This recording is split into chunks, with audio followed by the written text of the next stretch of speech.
সবকিছু হলো অপমান। আজকে কিন্তু একদম অ্যানালাইসিস করে সবার ব্যবস্থা হয়ে গেছে আশা করি।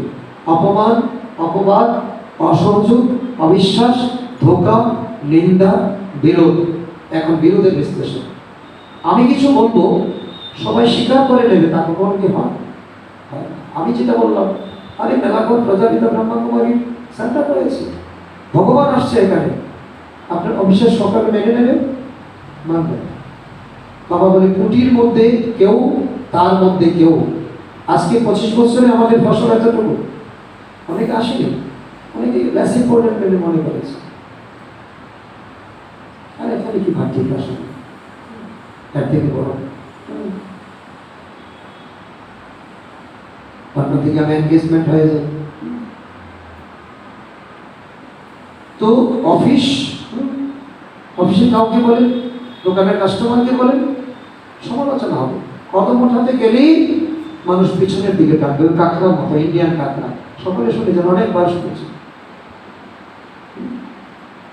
আমাকে থামলে চলবে না, হিম্মত হারলে চলবে না।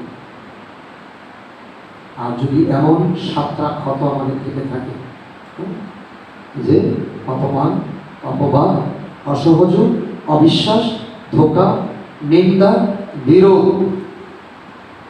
এমন কেউ আছে যে 7টার মধ্যে কোনোটাই আমার জীবনে আসে?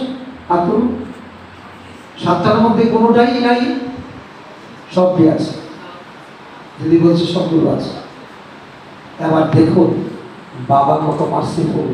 আজকে এই ক্ষতের মলমপট্টি লাগাতে এসেছেন কোন ম্যানেজমেন্ট, এই ক্ষত সারবে 100% বাবার তরফ থেকে গ্যারান্টি। তার ম্যানেজমেন্ট কি? প্রথম ট্রিটমেন্ট হলো চেক কর।